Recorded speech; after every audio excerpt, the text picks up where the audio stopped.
Buenas tardes. La hora quizás sea un poco pesada y quizás algunos slides que les ponga también sean un poco pesados para ustedes, ¿no? Así que vamos a tratar de hacer la cosa un poco más amena para que no se duerman, ¿no? En realidad yo soy promoción 82, ingresante 82 de esta universidad. He hecho también la especialidad por San Marcos, ¿ya? Y mi especial interés por la pancreatitis aguda se desarrolló cuando yo era interno.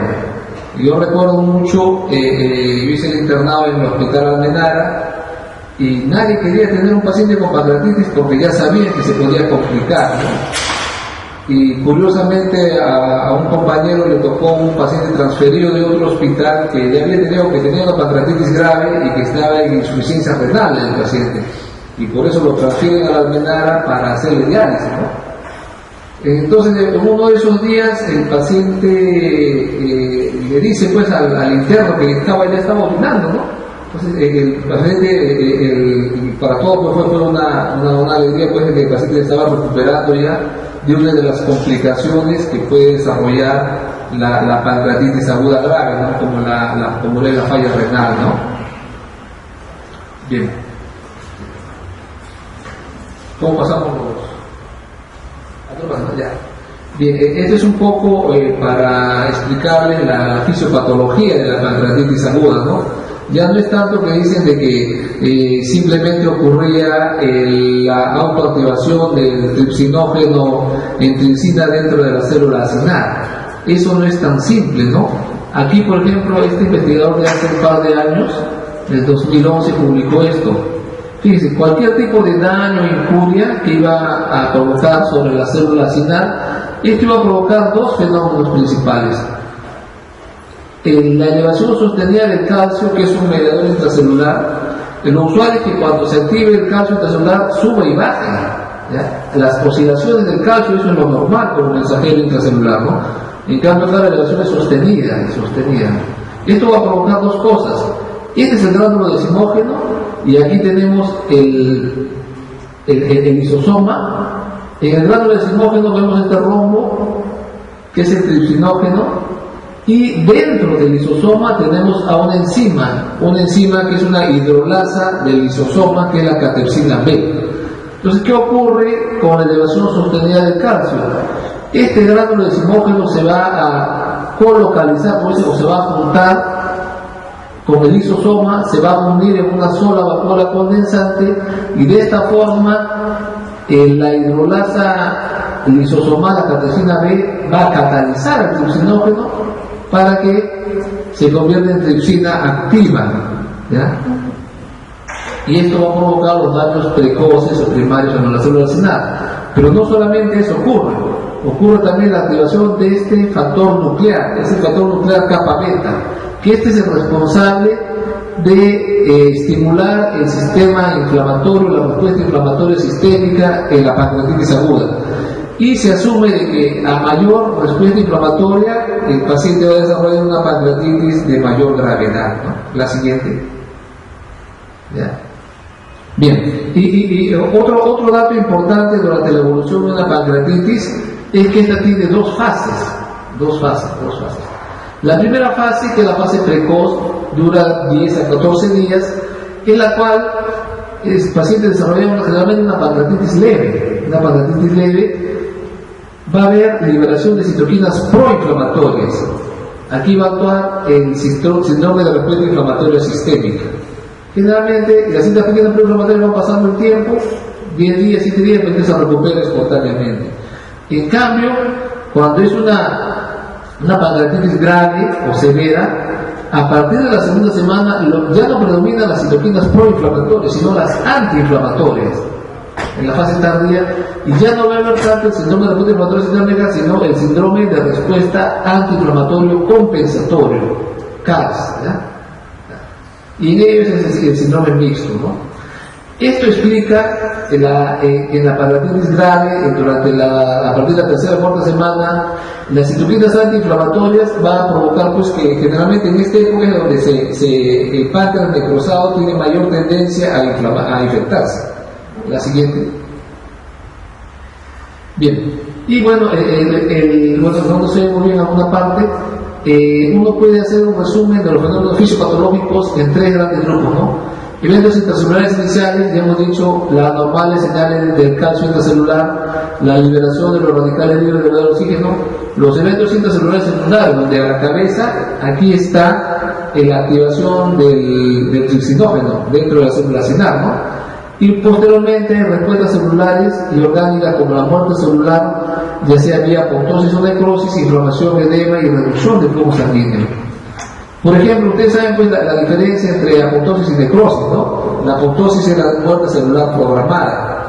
Cuando ocurre la apoptosis hay menor respuesta inflamatoria. Al haber menor respuesta inflamatoria, la gravedad de la pancreatitis va a ser menor también. Eso ha llevado a que algunos investigadores traten de que si la pancreatitis aguda ya se desarrolló, la muerte celular sea por apoptosis y no por necrosis, porque si es por necrosis aumenta la respuesta inflamatoria y es más grave el problema en el paciente. La siguiente. Bien, el año de 1992 se hizo la primera clasificación de Atlanta y esta ya se ha modificado. El año 2012 se publicó al día siguiente. Hay algunas cosas nomás que han variado, no ha variado mucho, ¿no? Siempre se clasifica en pancreatitis edematosa o intersticial. La siguiente, por favor. Y en pancreatitis necrotizante. ¿Pueden empezarlo? ¿Ya? En la pancreatitis edematosa o intersticial obviamente no hay necrosis, ¿no? No hay necrosis, ¿no? Pasa a la siguiente. Y en cambio en la pancreatitis necrotizante sí va a haber necrosis del parénquima, no solo pancreático, sino también peripancreático, ¿no? No lo ven todo. Algo que ha variado es esto. Necrosis pancreática infectada, no hay correlación entre la extensión de la necrosis y el riesgo de infección y la duración de los síntomas. Esto se ha ido entendiendo conforme ha ido avanzando el conocimiento o avanzando la cantidad de pacientes, ¿no? Pues muchas veces me decían en el hospital, me decían, vamos a ver un paciente con pancreatitis grave, decían, que tiene necrosis del páncreas más de 2/3. Y uno lo iba a ver, el paciente estaba tranquilo, estaba caminando, ¿no? O sea, tenía una gran extensión de necrosis, pero el paciente evolutivamente clínicamente estaba bien, ¿ya? Y por el contrario, hay pacientes que incluso tienen poco grado de necrosis y clínicamente desarrollan una pancreatitis severa o grave, ¿ya? La siguiente. Bien, después otra cosa que van a ver acá entre mi exposición, que yo no voy a hablar de Baltasar ni de ningún otro rey mago, ¿no? Ya, porque esa clasificación ya está siendo un poco dejada de lado y se utiliza esta clasificación, ¿ya? Que lo va a dividir en el tiempo, que el punto de corte es 4 semanas, y en el contenido, si es homogéneo, líquido puro, o es heterogéneo, sólido y líquido.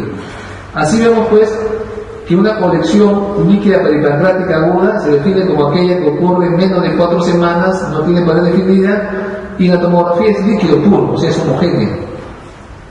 Pasadas esas 4 semanas, ya hay una pared definida que se llama pseudoquiste.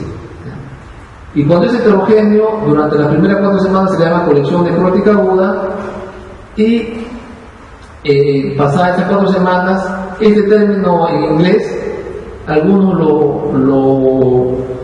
lo traducen como necrosis organizada, otros lo traducen como necrosis encapsulada.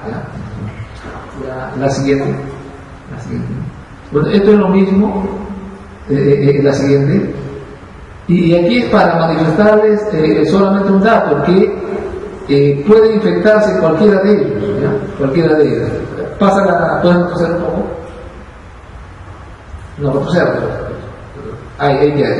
qué? Porque en esta clasificación revisada por Atlanta no menciona la infección en ninguno de los estadios, ¿no? Pero sí ocurre.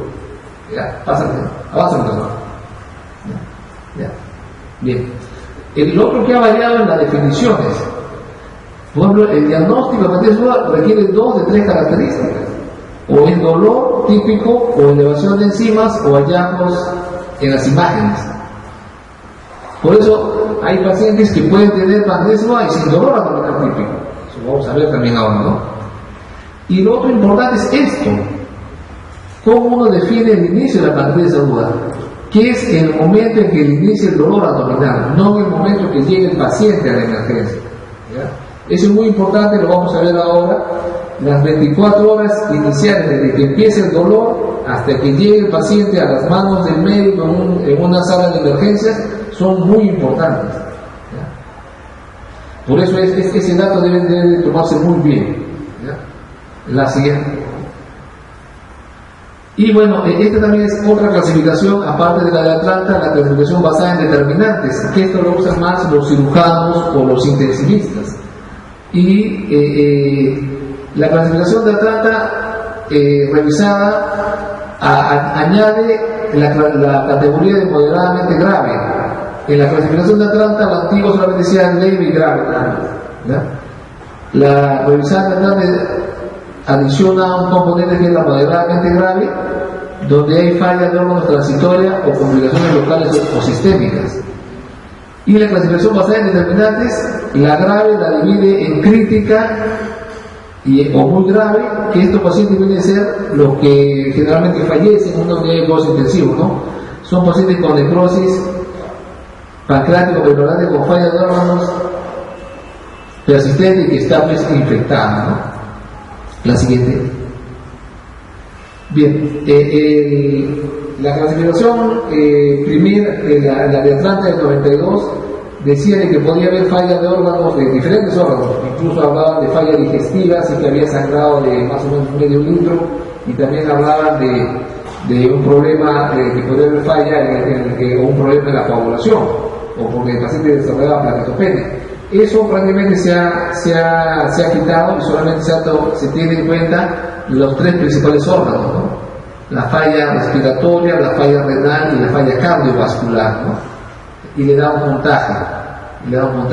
Entonces, el paciente cuando está pues, en una unidad de cuidados intensivos, si tiene falla respiratoria, primero le van a poner oxígeno. Si no mejora, pues le pondrán una máquina de reservorio, y si no, al final pues tendrán que colocarlo en máquina en ventilador mecánico, ¿no? Igualmente ocurre con la falla renal, ¿no? Si el paciente va desarrollando elevación de creatinina o de urea, si no orina va a tener que hacerse diálisis, ¿no? Y en la falla cardiovascular se hace hipotensión, primero se le pone fluidos y después se le da pues, medicamentos que ayuden a elevar la presión arterial, ¿no? Tipo dopamina o dobutamina. La siguiente. Bien. Obviamente, cuando transferir a un paciente, esto lo hemos tomado de una reciente clasificación, o de una reciente guía, que es de los japoneses. El año 2013 se han reunido dos sociedades, ¿no? La Asociación Americana de Páncreas sacó su propia guía, y aparte la Asociación Americana de Gastroenterología sacó su propia guía también en el 2013. Y bueno, para no quedarse atrás, los japoneses en 2015 sacaron otra guía, que en realidad no hay mucha variación entre ambas, ¿no? Y lo que dice acá los japoneses, cuando indicar la transferencia, obviamente cuando ese centro médico, ese centro hospitalario no cuenta con las condiciones para poder manejar al paciente, incluso si es una pancreatitis leve, ¿no? Y obviamente si es una pancreatitis grave, con mayor razón para que sea transferido a un centro de mayor complejidad, ¿no? Pasa a la siguiente. Espero que no se aburran, ¿no? Dale nombre. Bien, hay múltiples etiologías, a la cabeza la litiasis biliar, ya también tenemos el alcohol, y últimamente está aumentando los casos post-PCRE, ¿no? De repente algunos pacientes internados van a ver algunos casos, y justamente vamos a mencionar eso también un poco, de cómo prevenir y por qué se ocurre la pancreatitis post-sepre, ¿no? La siguiente. ¿Ya? Esto también, fíjense, el año es antiguo, el año 85, y yo nunca me canso de poner esto. ¿Ya? ¿Por qué? Porque esto tiene implicancias para todos ustedes que son estudiantes de medicina, ¿no? Que siempre va a haber algún familiar, un amigo, un vecino que le va a lanzar una ecografía, y le va a decir, mira, en mi ecografía tengo cálculos, ¿está para operar o no? Te dicen. Y si ha visto bien, dice cálculos pequeños. No hay que esperar que crezcan, te dice te hace la pregunta el paciente, ¿no? Y en realidad es al revés, ¿no? Mientras los cálculos son pequeños y son múltiples, tienen mayor riesgo pancreatitis, porque estos son los que van a migrar por el cístico y se van a impactar en la ampolla de Batten, ¿no? Un cálculo único, el riesgo de pancreatitis es mínimo. La siguiente. Bien, y esta es una forma de evaluar o estudiar el páncreas, que lo encontré en una revista hace un par de años, ¿no? Y utiliza pues la palabra páncreas para hacer la evaluación, el estudio, ¿no? ¿Esto sería un acrónimo o un acróstico? ¿Qué creen ustedes? Bueno, en realidad yo ni me interesaba en saber si es acrónimo o acróstico, ¿no? La cosa es que de esta forma uno va a tratar de aprenderse más lo que uno tiene que evaluar el páncreas, ¿no? La P vendría a ser de perfusión o hidratación, pasa a la siguiente. Y esto es lo más importante, ¿no? Agresiva hidratación, como ven acá, más deliciosa durante las primeras 12 a 24 horas, ¿ya? No hay que tener miedo a hidratar al paciente. Por ejemplo, algo que queremos nosotros imponer en nuestro hospital, que si el paciente viene por dolor abdominal y hay la ligera sospecha de que sea una pancreatitis o por lo menos una colecitis crónica reagudizada, el paciente, mientras espera su resultado de amilasa o de lipasa, puede estar pues con un cloruro, con una vía, ¿no? El paciente no le va a pasar nada porque el paciente esté esperando ahí 2 horas o 3 horas el resultado de la enzima pancreática, ¿no? Si es pancreatitis, le han hecho un bien al paciente, ¿ya? Y si no, no va a pasar nada tampoco, ¿ya? Y como ven acá, más o menos 2,5 litros a 4 litros en un día. Hay estudios donde se les ha dado más cantidad de líquido al paciente, pero esos pacientes han venido al hospital después de las 24 horas, ¿ya? Parece que ese punto de corte son las primeras 24 horas para poder mejorar el paciente con la hidratación, ¿no? ¿Y qué líquido endovenoso es mejor administrarle? Como ven acá, el lactato de Ringer es mejor que el cloruro de sodio. ¿Por qué? Porque los estudios que se han hecho han reducido el síndrome de respuesta inflamatoria sistémica en mayor prevalencia, en mayor cantidad que dándole cloruro de sodio, ¿no? Pero si no tiene lactato de Ringer, denle cloruro de sodio, no hay ningún problema. Incluso esto nosotros usamos en los pacientes que le hacemos la septo, y la cantidad de pancreatitis por siempre son mínimas. La siguiente. Ya. En cuanto al dolor, los americanos utilizan morfina, hidromorfona o hasta fentanilo, fíjense. Ahora ustedes me dirán, doctor, pero la morfina en estudios experimentales, en las ratitas, ha visto que contrae el esfínter del Oddi y podría aumentar la presión intraductal y aumentar la pancreatitis. Bueno, eso está demostrado en ratas, ¿no? No en seres humanos, a pesar de que algunos políticos puedan parecerlo, ¿no? ¿Ya? Y lo que nosotros más usamos es la meperidina, el tramadol o incluso el metamizol. La guía, yo estuve presente en la elaboración de la guía de páncreas de la Asociación Americana de Páncreas, y ellos no tomaron este punto del dolor, la analgesia. Yo decía, ¿por qué? No tenía la idea de por qué no habían tomado el punto, ¿no? Hasta que cuando revisaban la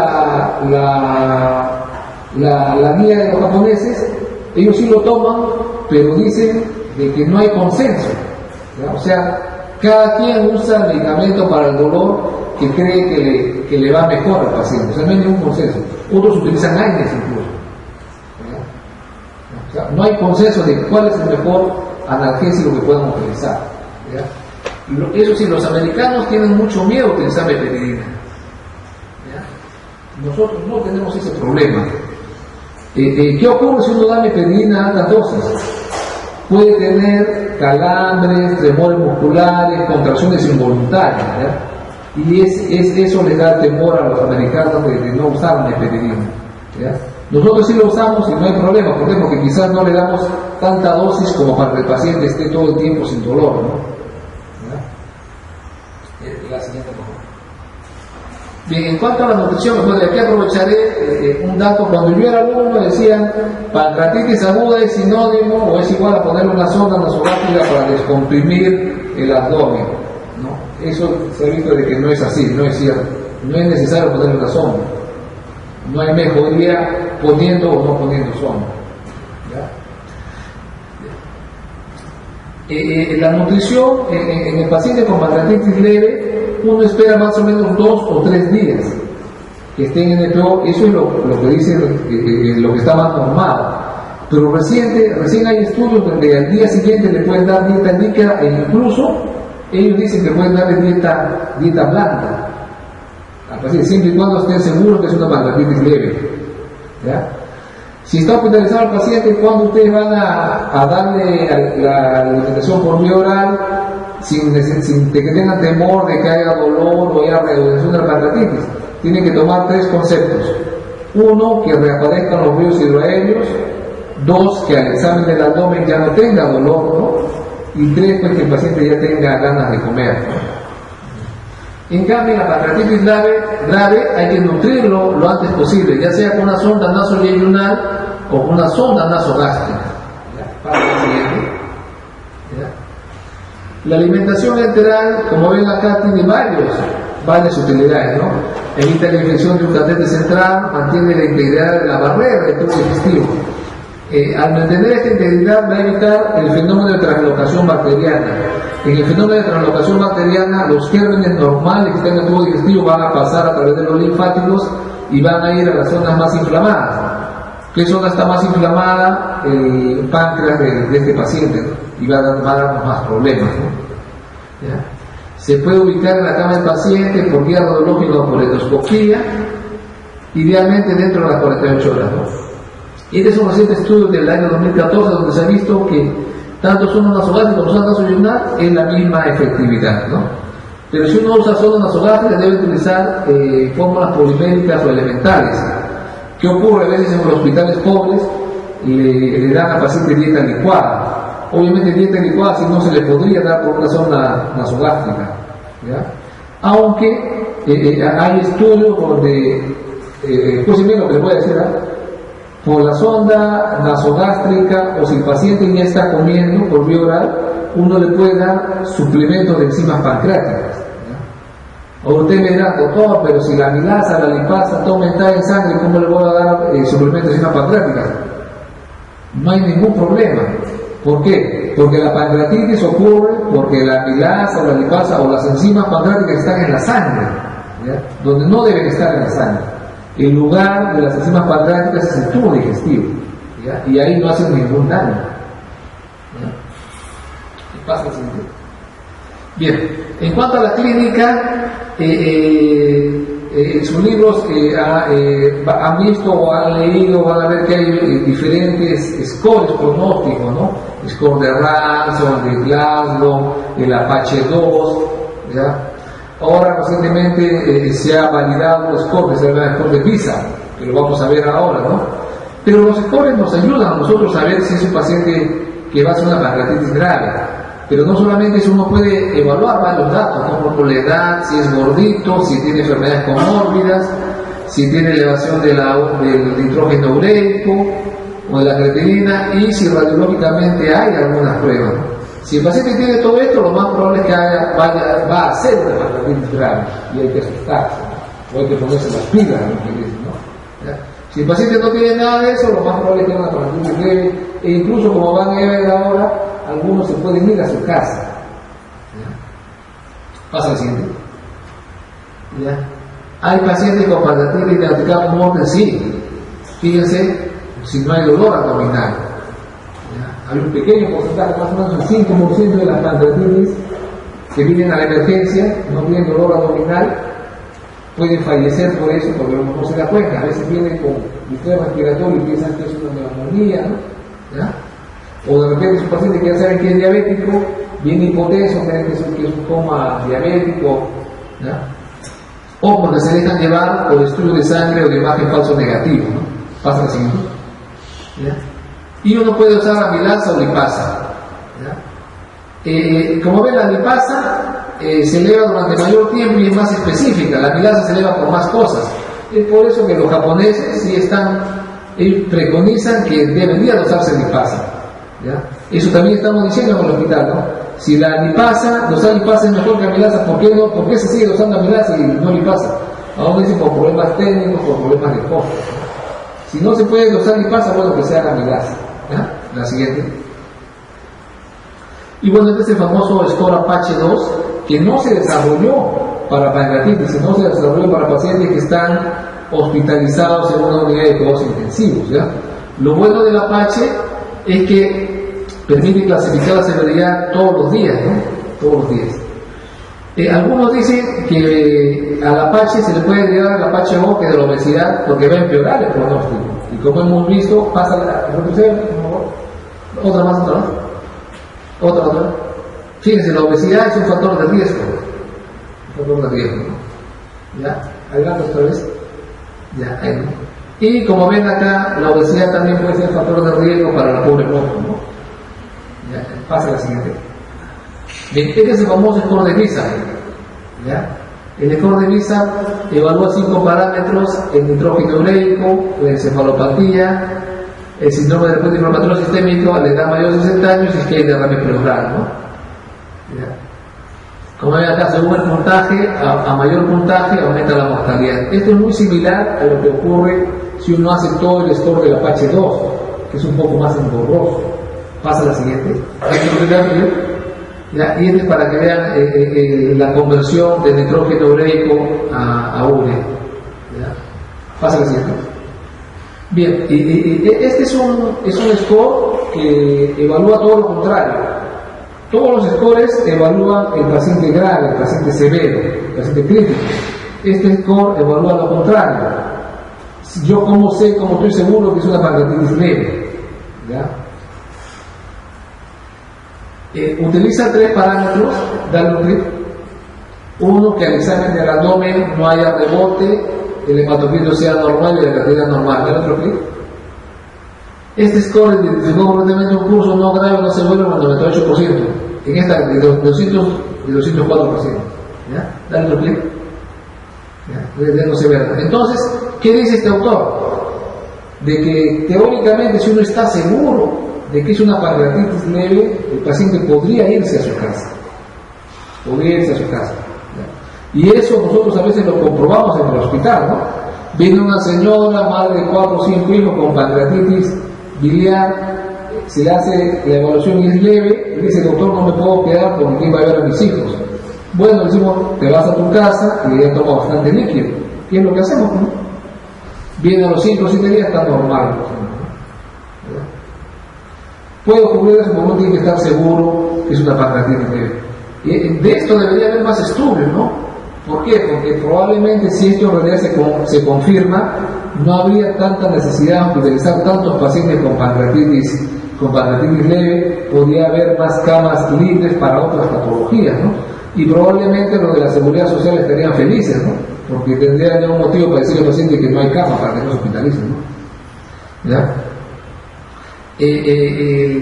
Aprovecho también para decirles que en el año 2009 el diagnóstico de alta gastroenterológico más frecuente fue el de pancreatitis.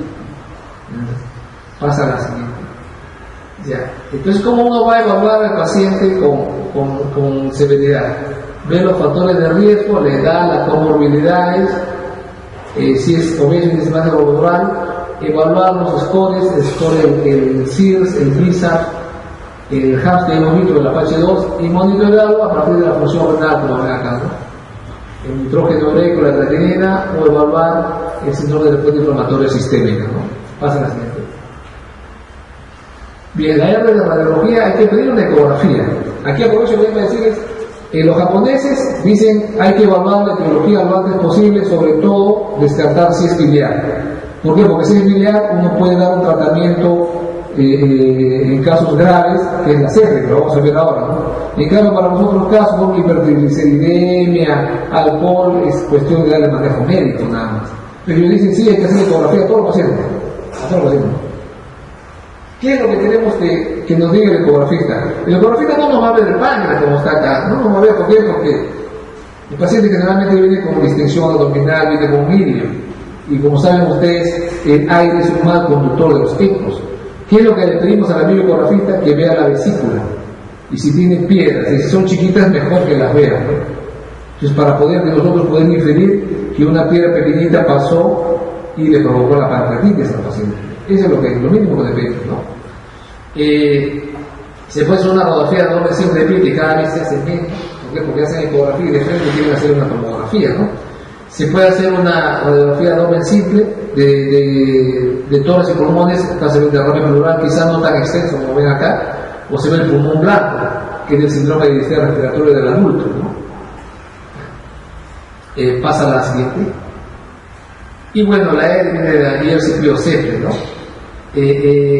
Vamos a hacer un pequeño resumen de qué cosa es la CEPRE. Las partes, la primera parte es la canulación, luego viene la inyección de contraste o la colangiografía, luego se hace el corte, entonces se hace el corte para tratar de sacar el cálculo o poner una prótesis, un stent para permitir el flujo del apéndice, ¿ya?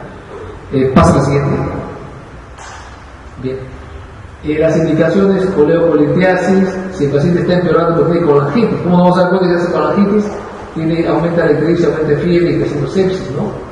O la bilirrubina empieza a aumentar, o hay un deterioro clínico progresivo, o si uno le hace una resonancia magnética y encuentra un cálculo, hay que hacerle la sepsis, ¿ya? Pero también hay contraindicaciones, ¿no? Absolutas, si el paciente está inestable, ¿ya? Si es un endoscopista inexperto también, ¿no? Debería de hacerlo otro médico o derivarlo al paciente a otro lado, como decíamos, ¿no? Si hay una coagulopatía se puede colocar el stent biliar sin realidad hacer corte, ¿no? Y también se puede hacer la CEPRE para que no a un viejito que no lo quieren operar o no está apto para cirugía o en una gestante también. Ahora ustedes me dirán, gestante, uno usa radiaciones para hacer la CEPRE, sí, pero en la gestante se puede hacer un método modificado sin radiaciones, ¿ya?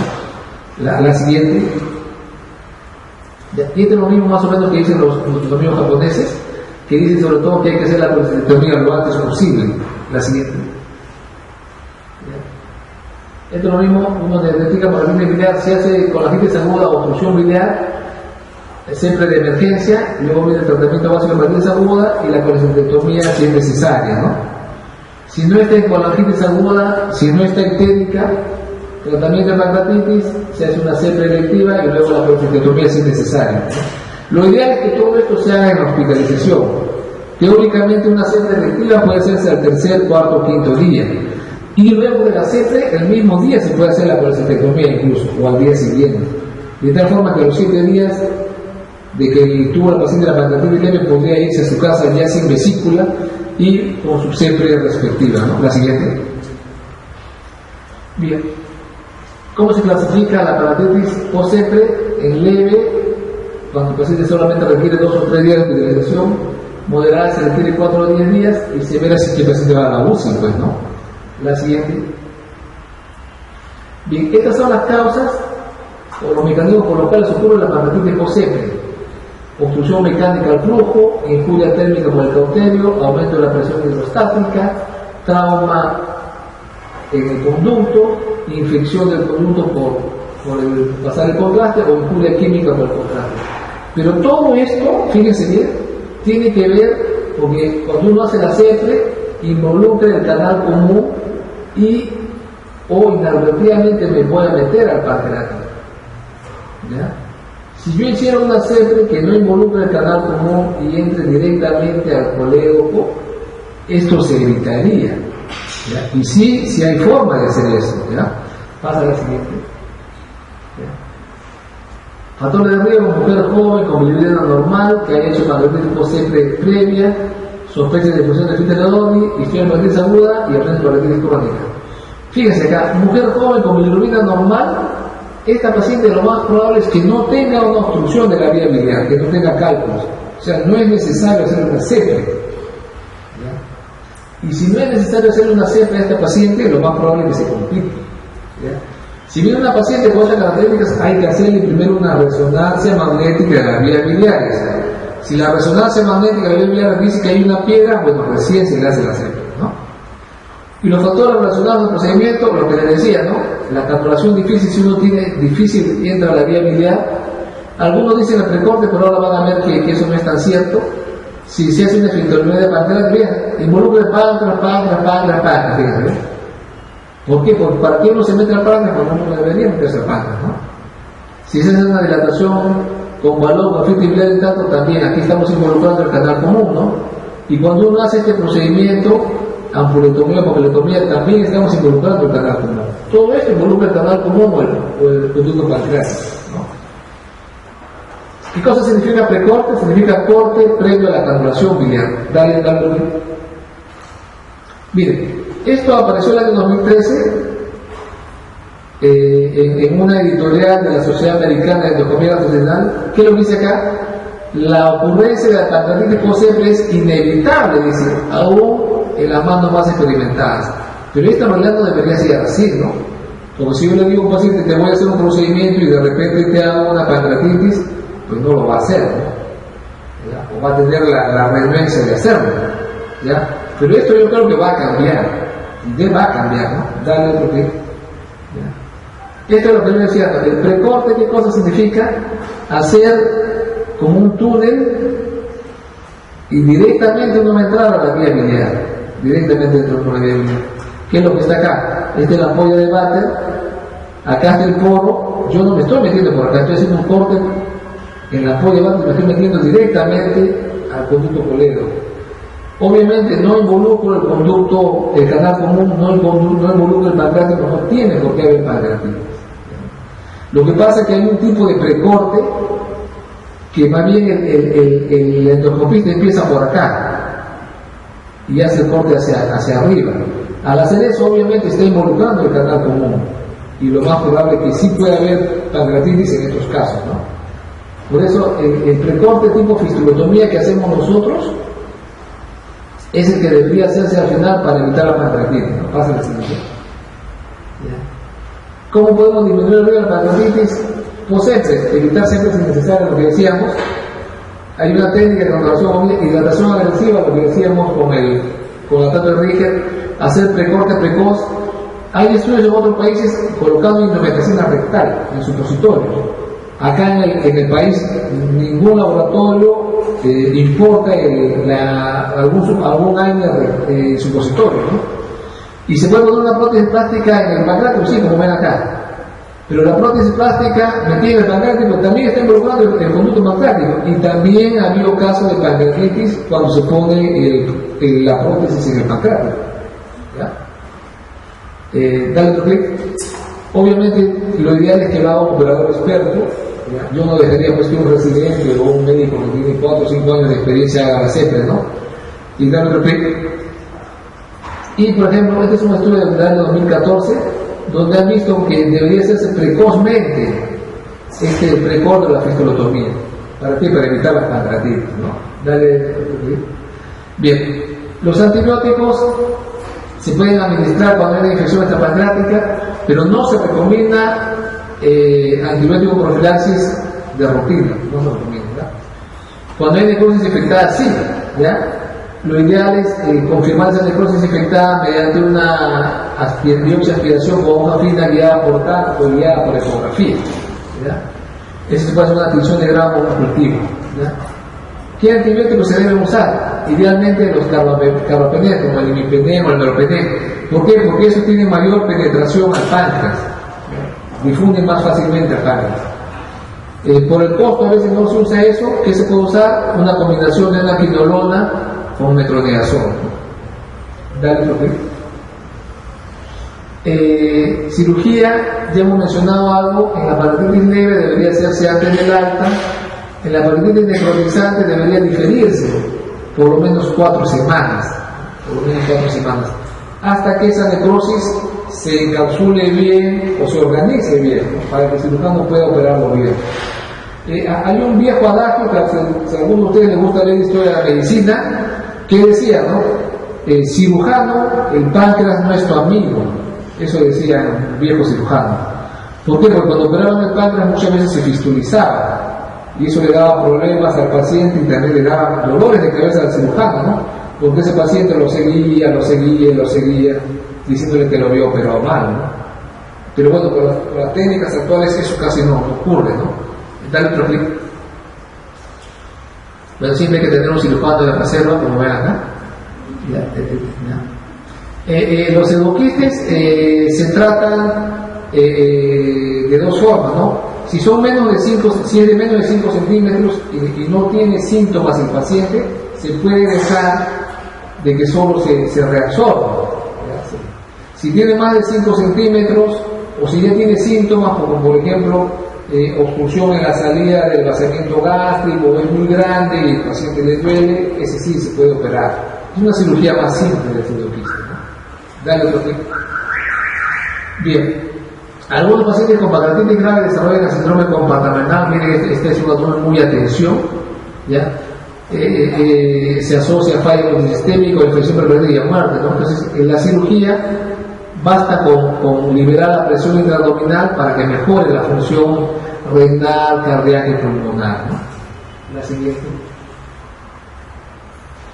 Bien, esto también es algo que ya hemos mencionado, que primero es el tratamiento médico, así sea pancreatitis necrotizante, ¿no? La operación debe hacerse después de las 4 semanas y hay diversas intervenciones que se pueden hacer: drenaje percutáneo, drenaje endoscópico, o la necrocectomía puede ser quirúrgica o endoscópica también. Pero actualmente en el Perú nadie se atreve a hacer una necrocectomía endoscópica, ¿ya?